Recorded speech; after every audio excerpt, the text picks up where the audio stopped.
Hello YouTube, Sam here from youtube.com/onlivegamer for the new Boston. And in this tutorial we're going to be taking a more in-depth look at message boxes.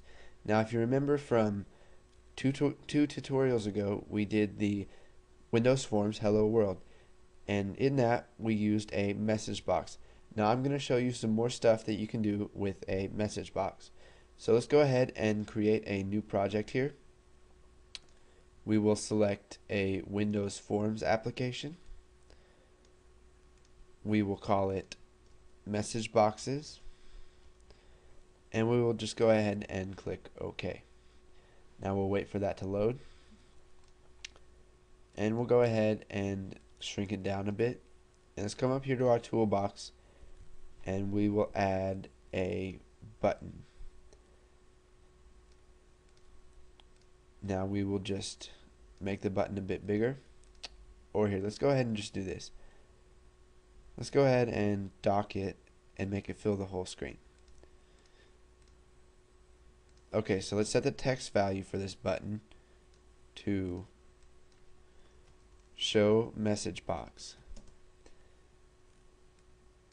and then we'll change the name to button show message. Okay, so now that we've designed a little window here, we'll go ahead and double click on show message. We'll get the toolbox out of the way here and zoom in some. Now you can see here that we have our sub button show message underscore click. So now this is going to run whenever they click the button. So let's go ahead and type messagebox dot show, and we'll type this is a bare message box.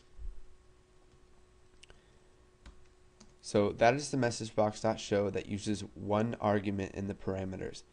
Now we can use the messagebox.show that uses two arguments in the parameters.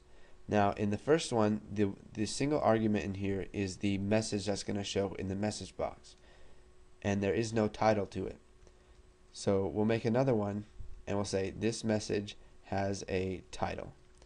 We'll add a comma and we'll go on to our second argument, which is the caption, and we'll just set the caption to title. Now we'll create a third message box. This message box will say, we'll do messagebox.show this has an icon. We'll go on to our second argument, set it to title, or here,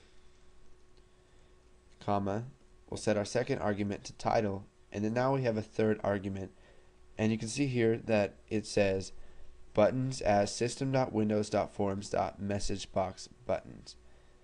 Now we're going to go ahead and type message box, and you can see here down in IntelliSense we've got messageboxbuttons.ok, messageboxbuttons.ok cancel, we've got retry cancel, we got yes no, and yes no cancel. We're just going to go ahead and go with OK. And now we'll add another comma, and what we do here is we set the icon, and it's icon as system.windows.forms.messagebox icon. So we'll just type messagebox icon dot information. Okay, so now if we run this, you can see here is our form 1, and if we go ahead and click on this, you can see we get one message box that says this is a bare message box, and now you can see that this is the only message box that has opened up. And when we call more than one message box after each other, it's going to wait for the first one to close, and then it's going to open the next one. So this is a bare message box, and then when we click OK, it's going to open up the second one, and it says this message box has a title. And you can see right there that it says title. And now the third one, it says this has an icon, and it's got our information icon. And you probably didn't hear it, but coming from my speakers there was the Windows default information sound. Now if you set it to error, you're going to get the error sound. If you set it to warning, you're going to get the warning sound. Now I'll just click OK there, and we'll go ahead and exit out of our program. And now here's one more thing I wanted to cover with message boxes,